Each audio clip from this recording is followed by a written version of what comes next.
Hi,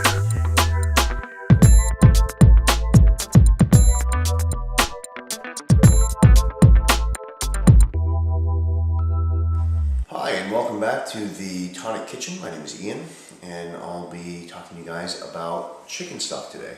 We're going to be making soup in a later date, and so we figured since we're running out of duck stock that we make a bit of chicken stock this time. And we thought we'd show you guys how to do it. To start off, we've got our chicken bones that we grabbed from the Vic markets, obviously free range. We've got our organic vegetables. We've got carrots, mushrooms, garlic, onion, and we have our leftover celery, which we're going to use. It's starting to go bad. As you can see, it's starting to get a little bit wilted, but that's fine. We can still use it. There's still plenty of flavor in there. And I'm going to use kale as well, because kale can give it a really nice flavor with your stock. Now, a lot of people don't realize the benefit of stock. It's actually quite beneficial, and I just finished reading a book recently called Deep Nutrition that talks even more intuitive about it. In my schooling, when I went to college for chefing, I didn't realize how intricate making stock was and how important from a scientific aspect. With everything that you have to do from start to finish, it's so important to keep to those guidelines, because the smallest thing can ruin the nutritional aspect of your stock that you're eating. So we're going to start off with making our stock. First thing is we have our bones. Now you can make clear stock or dark stock depending on what you're going to be doing and the flavor that you like. This time we're just going to be making clear stock. So you want to fill your pot up with the bones, and then we're going to add water.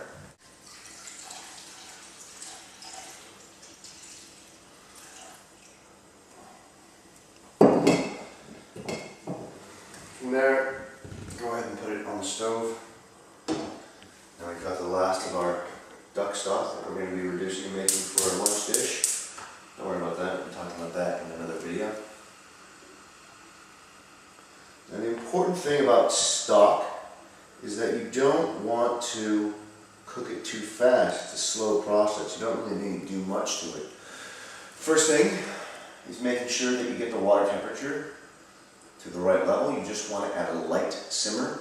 You don't want heavy or a lot of bubbles coming up to the sides, coming up to the middle. Again, it should take a long time to cook.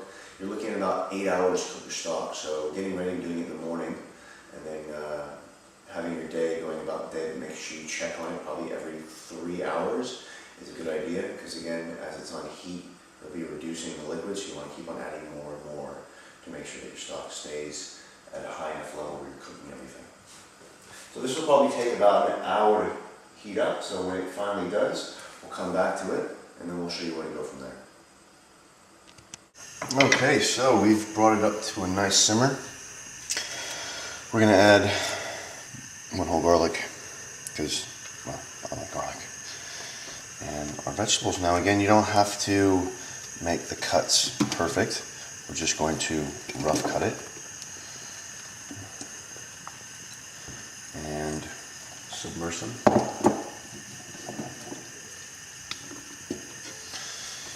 Now, you need a really big pot to make stock. That is the first thing you need to realize. And in the Tonic Kitchen, we will be in the future buying a larger pot. Don't worry. But in the meantime, you deal with what you can.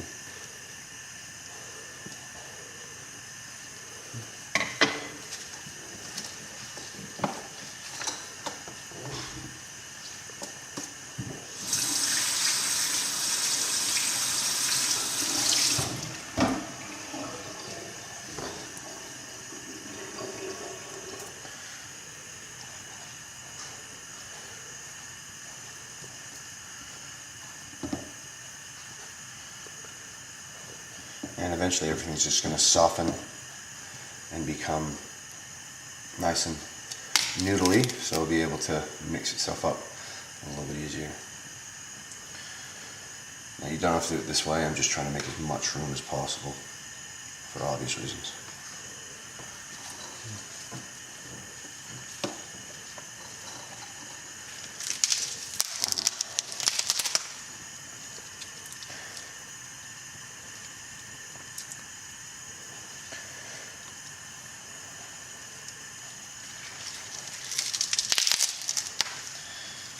And then we're going to add our salt and cracked pepper and just let it do its thing. Again, we'll be coming back every once in a while to check up on it. Make sure that it's not being overcooked, not simmering too much, and that we're keeping the water level at the level it should be. See you guys in a couple hours. So we're just checking up on it. As you can see, everything's pretty much gone into a clump basis. Our bones themselves becoming broken down into almost gelatin, the meat that's left over in them. So all that flavor is beginning to infuse, come together. I've added some cracked peppercorns in there as well, about a handful. And then we're going to add a little more salt. And you saw me put a big scoop in, and you're going to actually watch me put another big scoop in.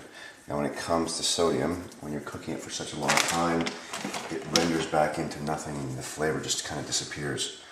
But don't worry, even with bouillon cubes or chicken stock that you buy out of the store, there's actually less salt in here than there will be in those.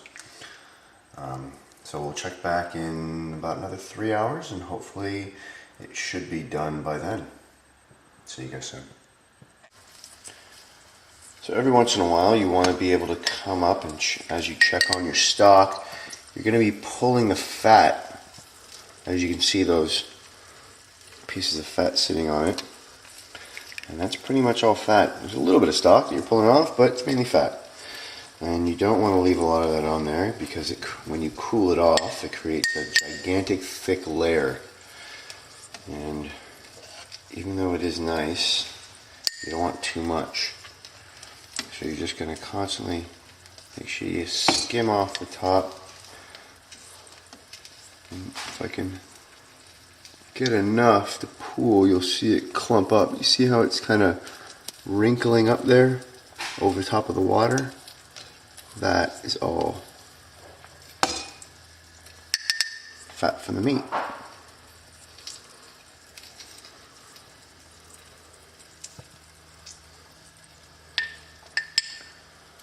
And we should be ready with our stock in about an hour or so. And then we'll sift it, store it, and then tomorrow we'll make some chicken soup.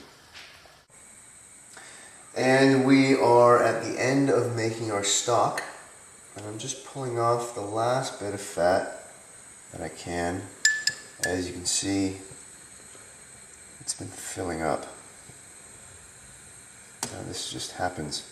And more will come out as it cools off, but there's nothing you can do about that. And you actually want that layer, that thin layer of fat to be on top because that creates a seal on your stock when you're storing it.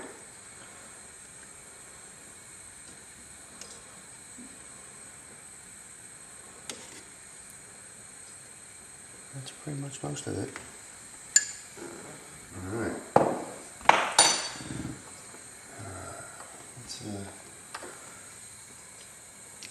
So as you can see, it's all a big mess.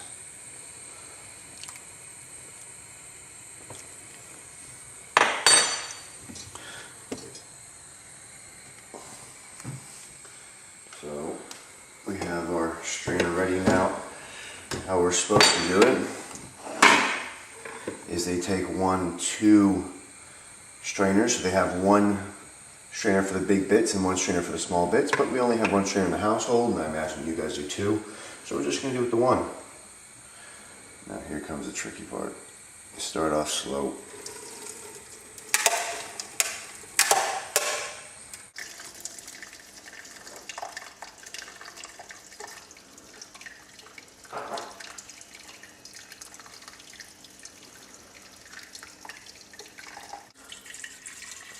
Homemade stock right there. Now we're going to make some chicken soup out of this, but you can do a lot of things with stock. The basis of all sauces, the bread and butter of all stews, stock of all stews, soups. Polenta, if you're going to make a rice dish, like wild grain rice, it's great for flavoring it if you cook it in the actual stock itself.